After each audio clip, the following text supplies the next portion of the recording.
At the beginning, there's this guy named Danny Dog who's got a dog collar around his neck. He's a human, but everyone treats him like a dog. Since he was a kid, he's been trained to kill people. As soon as the collar comes off, he goes completely berserk and starts killing like a machine. Danny doesn't stop until his owner tells him to. Without the collar, he loses all control and turns into a wild, savage beast toward his owner. Besides that, anything that crosses its path gets taken down. But the moment its owner clips the leash, it totally chills out. As long as Danny's on the leash, he won't hurt a soul. During fights, Danny gets some pretty bad cuts too. But his owner trained him so well, he doesn't even feel the pain. Actually, Danny's owner, Victor, lends money to people. And if they don't pay him back on time, that's when Victor lets Danny loose. Danny beats the crap out of everyone. Then Victor goes up to a guy, grabs his money back and warns him that if he doesn't pay on time next time, Danny won't hold back. After that, Victor brings Danny to some other guys who owe him cash. And when they refuse to pay, Victor lets Danny off the leash. Danny totally loses it again, wrecks them, and makes sure Victor gets his money. But Danny, even though Victor makes a really hard job easier, he doesn't respect Danny one bit. He treats him like a dog, constantly yelling at him like he's nothing. He doesn't even give Danny a proper place to sleep, just locks him up in a cage like some animal. One day, after a fight, Danny came back bleeding from his head. One of Victor's guys saw it and told Victor Danny was hurt. But instead of helping him, Victor said, "Give him a bandage and he'll slap it right on his head." But Danny's mind is like a kid's, and poor guy doesn't even know how to put on a bandage because he's never seen the outside world. He spent his whole life, from when he was a kid until now, locked up in this cage. He's all alone here, no one to talk to. One night, Danny finds a book in his cage with the letters A, B, C, D written inside. He starts flipping through the pages, checking out the pictures, and then on one page, there's a drawing of a piano. When he sees it, he runs his hand over it like he's got some old connection to the piano. Just then, Victor walks in with a girl, and he's about to get cozy with her when she suddenly sees Danny down in the cage. She screams and bolts. Because of that, Victor's money and the whole night are wasted, and he starts yelling at Danny in frustration. Nothing felt off. The next day, Victor takes Danny back to work. This time, Danny's got to collect money from a boxing club owner. The owner brings out this huge wrestler, thinking Victor will get scared and take off. But when Danny started roughing up the owner's guys, even the wrestler backed down and didn't want to fight. The wrestler tells the club owner, "Boss, just pay him, or Danny's gonna wreck us all. He's gonna kill him." After that, Victor takes Danny to this bigwig because Victor needs to collect some cash from him too. This dude was a major smuggler for a top-tier hero, so Victor nicely asks the guy for the money. But the guy's really sharp and knows that if Danny screws up, they're both done for. Before Danny can mess up, the guy grabs Victor and starts beating him badly. His leash wasn't off yet. That guy tells his men, take out Victor first, then Danny. Then he leaves to start a business deal with another group. Meanwhile, Victor somehow breaks free and rushes over to Danny, takes the leash off his neck and says, "Handle these guys." As soon as the leash is off, Danny goes straight at them and beats them bad. More thugs show up, but Danny takes them down too. After that, Victor grabs Danny and heads to that place. Danny heads over to where the guy was closing a business deal. When he gets there, Danny grabs him and starts roughing him up. "Take whatever you want. Just please save me from Danny." Victor knew this guy was a smuggler dealing in diamonds and gold. So he goes straight to the guy's bag and snatches all the gold and diamonds. Meanwhile, there's this guy named Tom who runs illegal fights, and he's seriously impressed by Danny's fighting skills. At the same time, the guy had already swapped the money for gold and diamonds, but he was still pretty pissed at Danny because Victor was getting roughed up by his goons inside, and Danny just stood there doing nothing. So Victor's men kicked Danny and shoved him into the car, then headed straight to their hideout. Once there, Victor told his guys they were beating him up right in front of Danny, and Danny just stood there watching. Victor said to Danny, "You'll never change. You'll always be a beast." Days pass like this, and as a punishment, Victor stops feeding Danny for a few days. Poor Danny stays, hungry and thirsty, locked up in the cage. After a few days, Victor takes Danny out of the cage because he has to collect money from a guy. But now Victor's scared Danny might mess up again. So Victor takes Danny to the spot first and says, "I'll go in first and ask those guys for my money. If they don't pay, then I'll use the remote. I'm gonna hit the button that turns on the red light. And as soon as it comes on, you need to go straight in and take out those guys." Victor keeps telling Danny this over and over, making sure he gets that the second the red light's on, he's got to move. Then Victor goes inside with his guys and Danny just stands there staring at the light. He's been waiting for a while, but the bulb still won't light up. Meanwhile, Danny's eyes catch a broken piano nearby, and yesterday he saw a picture of a piano in a book. So he just walks right up to the piano and starts messing with it. Then a guy named Sam shows up from behind. Sam's blind and teaches piano. He also repairs broken pianos, and today he's here to fix this very one. Sam calls Danny over and asks his name, but Danny remains silent. Sam smiles and says, "I'm a piano teacher, and I'm here to tune this piano. But I need your help." He tells Danny, "I'll go around to the other side. When I tell you, press the keys." Danny starts playing, and Sam begins tuning the piano from behind. Danny enjoys himself so much that he forgets about the red light. Suddenly Sam says, "I hear a ticking in my ears. Do you hear it too?" That snaps Danny back to reality. He glances at the red light and sees it glowing red, flickering. Panicking, Danny rushes toward Victor, but it's already too late. The thugs have badly beaten Victor. Furious, Victor blames Danny for leaving the red light on for half an hour. To teach him a lesson, Victor drags Danny back to the hideout, locks him in a cage, and starts deciding what punishment he deserves. Just then, one of Victor's men approaches and says, "Boss, someone wants to see you." Victor refuses. He's not in the mood. But when the man adds that the visitor is rich and willing to pay big money, Victor immediately changes his mind. The man enters, and it's revealed to be Tom, the same guy who watched Danny fight a few days earlier. Tom tells Victor he's impressed by Danny's skills and wants to make a deal. He explains that he organizes a brutal fight every month. If Victor's fighter wins, they'll earn more money than ever before. These fights pay well because they're savage. The fighter must completely overpower his opponent to win. Already angry at Danny and thinking of harsher punishment, Victor agrees. The next day, Victor takes Danny to the fight location. Tom boasts that his fighter hasn't lost in 15 matches. The opponent looks massive and terrifying. But as the fight begins, Victor loosens Danny's belt and tells him to show his strength. In seconds, Danny delivers a few precise blows to the man's neck, knocking him out cold. The crowd is stunned. Even Tom doesn't realize the fight is over until it's done.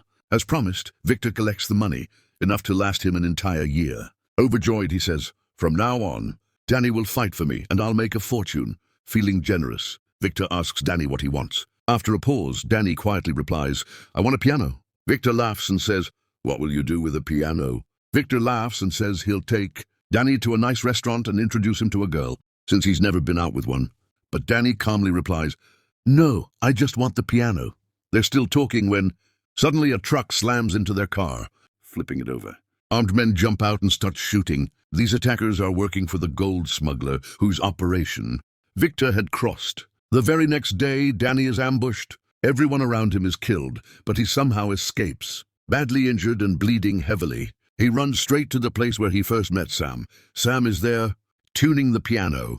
Hearing the noise, he immediately knows it's Danny, weak from blood loss. Danny collapses and passes out. When he wakes up, Danny finds himself lying on a bed in a quiet room. This terrifies him. He's never slept on a bed before. Victor always forced him to sleep on the floor inside a cage. Panicked, Danny crawls under the bed and hides. A little later, Sam enters the room and instantly realizes Danny is scared. Without saying anything, he gently leaves food near the bed and walks away. Days pass like this, with Danny refusing to come out. One day, when he finally steps outside the room, he sees Sam playing the piano. But as soon as Sam's stepdaughter Victoria enters, Danny gets frightened again and runs back to his room. Curious. Victoria asks Sam about Danny, what he likes and what makes him comfortable. Sam tells her that Danny loves music. Hearing this, Victoria grabs a small piano and goes straight to Danny's room. She quietly leaves the piano there and walks away. Later that evening, while Sam and Victoria are having dinner, Danny slowly comes out holding the piano. Sam invites him to sit with them and offers him food. As Danny eats, he behaves strangely, more like a dog than a person. Victoria quickly realizes that Danny doesn't know how to eat properly. She gently teaches him how to use a spoon. Even then, Danny gulps down the entire soup in one go like a child. Sam and Victoria laugh softly. Confused, Danny laughs along with them, not fully understanding why. After dinner, when Danny goes back to his room, Sam follows him and carefully reaches for the leash around Danny's neck. He knows that if the leash comes off suddenly, he might lose control and hurt someone. Sam doesn't force it. Instead, he calmly says, "Take it off whenever you feel ready." The next day, Sam takes Danny to the market to teach him how to interact with people. He shows him how to shop, and later, back at home, teaches him how to cook. That evening, Sam asks Danny to go pick up Victoria from college. On the way, Victoria treats Danny to ice cream. takes him to the movies, and continues teaching him how to play the piano. Sam feels truly happy. His life finally feels peaceful, and everyone is getting along. That night when Danny returns home, he looks at the photographs of Victoria and her parents, quietly observing a life he's only just beginning to understand. Looking inside the wardrobe, Danny notices photographs and realizes that Victoria is Sam's stepdaughter. When he asks about it, Sam explains the truth. Victoria's father died in a car accident and had been Sam's close friend. After his death, Sam married Victoria's mother. Life was good for a while, but a year later, they were involved in another accident. Victoria's mother didn't survive, and Sam lost his eyesight. Hearing this, Danny feels deep sympathy for both Sam and Victoria. As days pass, Danny slowly begins to see himself as part of their family. He starts feeling normal again, though certain things are still difficult for him, especially the strap around his neck. He still can't bring himself to remove it. One day, while talking to Danny, Victoria gently reaches for the strap and tries to take it off. The moment she touches it, terrifying thoughts flood Danny's mind. He remembers his training, how removing the strap meant killing anyone in front of him. He's terrified that he might hurt Victoria. Sensing his fear, she softly tells him, "You've already forgotten your painful past. This is the last thing you need to remove to be truly free." Danny stays silent as Victoria slowly removes the leash. Nothing happens. By this point, Danny has learned self-control and is finally free from Victor's grip. The next day, Sam takes Danny to the market again. While they're shopping, a group of thugs storms in and starts creating chaos. People panic and run, but Danny stays calm. When the thugs attack him, Danny takes them down one by one with ease. Everyone watches in shock, amazed by his fighting skills. Later at home, Sam asks how he managed to fight so well. Danny finally opens up and tells him everything, how Victor treated him like an animal and forced him into violence. That night, Sam takes Danny along to work, where they repair a piano together. While working, Sam mentions that once Victoria finishes her studies, they plan to move back to New York. Hearing this, Danny feels heartbroken, thinking he'll be left behind. But Sam reassures him, saying, "I want you to come with us. You're part of our family now, and without you, we're not complete." Overjoyed, Danny hugs Sam and agrees. After the job, Sam gives Danny his share of the money and tells him to buy something nice for himself. Danny heads to the shopping mall and buys a few things. But as he leaves, one of Victor's men suddenly appears. Recognizing Danny, the man says, "Where have you been? We've been searching everywhere. Now that we've found you, come with me. The boss is waiting." Danny refuses, choosing his new life. The man's expression hardens as he warns, "If you don't come back." The man warns Danny, "If you don't come back, I'll send goons after you. They'll hunt you down and kill you no matter where you hide. So the best option is to come with me." Left with no choice, Danny reluctantly returns to Victor. Victor is thrilled to see him. To Victor, Danny is nothing more than a money-making machine. During the shootout that day, Victor had been seriously injured and spent months recovering in the hospital. Now that Danny is back, Victor immediately starts manipulating him. Danny asks, "Do you know my mother?" Victor says no and coldly replies, "I found you half dead on the roadside. I took you in, fed you, and kept you alive. Without me, you would have died from hunger and thirst." Victor pretends to care, but it's all an act. Only Danny can help him recover the losses he suffered. The very next day, Victor puts the collar back around Danny's neck and takes him to another fight. There they meet Tom. Tom grins and says, "Tonight, we're doubling the fun." He announces that weapons will be allowed in the fight. Pointing to a fighter, Tom says Danny will face him. The man had killed someone recently. Victor doesn't care. He knows Danny can defeat anyone. Victor yanks the strap and orders Danny to crush his opponent. But Danny refuses. He says he doesn't want to hurt anyone anymore. Furious, Victor shoves him into the ring. The moment Danny lands, the fighter charges at him, trying to kill him. Danny doesn't fight back. He only dodges and blocks the blows. The attacker keeps striking, more vicious each time, clearly determined to kill Danny. Finally, Danny snaps for a moment and raises his fist, but stops himself. Tom complains to Victor, saying Danny isn't fighting properly. Enraged, Victor throws an axe into the ring and shouts at Danny to kill the man. Danny refuses to pick it up. Instead, the other fighter grabs the axe and swings it wildly at him. Even then, Danny easily dodges every attack. Now Tom loses his patience. He orders more fighters into the ring, turning the match into a brutal ambush. They gang up on Danny, beating him relentlessly and throwing him around. The pain finally breaks Danny's control. His old instincts resurface, and he explodes with fury. Danny strikes back with terrifying force, knocking the fighters down one by one. Tom drops his weapon in shock. Even 3 fighters together can't stop Danny. He grabs a hammer, shatters one man's bones, and brutally beats another until he's helpless. The third fighter panics and refuses to continue. As the fighters surrender, Victor screams at Danny to kill them. Without deaths, Victor won't get paid. But Danny ignores him and lets them go. Watching this, Victor becomes furious. Victor is furious. Even though Danny fought brilliantly, Victor didn't earn a single rupee. Enraged, he drags Danny back to his place, where his men brutally beat him for disobeying orders during the fight. Afterward, Victor locks Danny back inside the cage. Meanwhile, Sam and Victoria are deeply worried about Danny's sudden disappearance. Victoria is especially upset. She keeps blaming herself, saying she removed the leash and Danny had finally started to feel happy with them. Neither of them knows how badly Danny has fallen back into trouble. Locked in the cage once again, Danny realizes how much he hates this life. All he wants now is to live peacefully with Sam and Victoria. Determined to escape, he somehow breaks out of the cage and sneaks into Victor's room. While searching, he finds a collection of photographs. Among them is a childhood picture of himself standing beside his mother. Shocked, Danny confronts Victor and asks, "You told me you found me on the street. Then how do you have a picture of my mother?" Victor finally says he'll tell him the truth. He claims Danny's mother was a prostitute who used to visit him often, and after she died, he raised Danny out of kindness. But Danny immediately knows Victor is lying. "Calm but hurt," he says.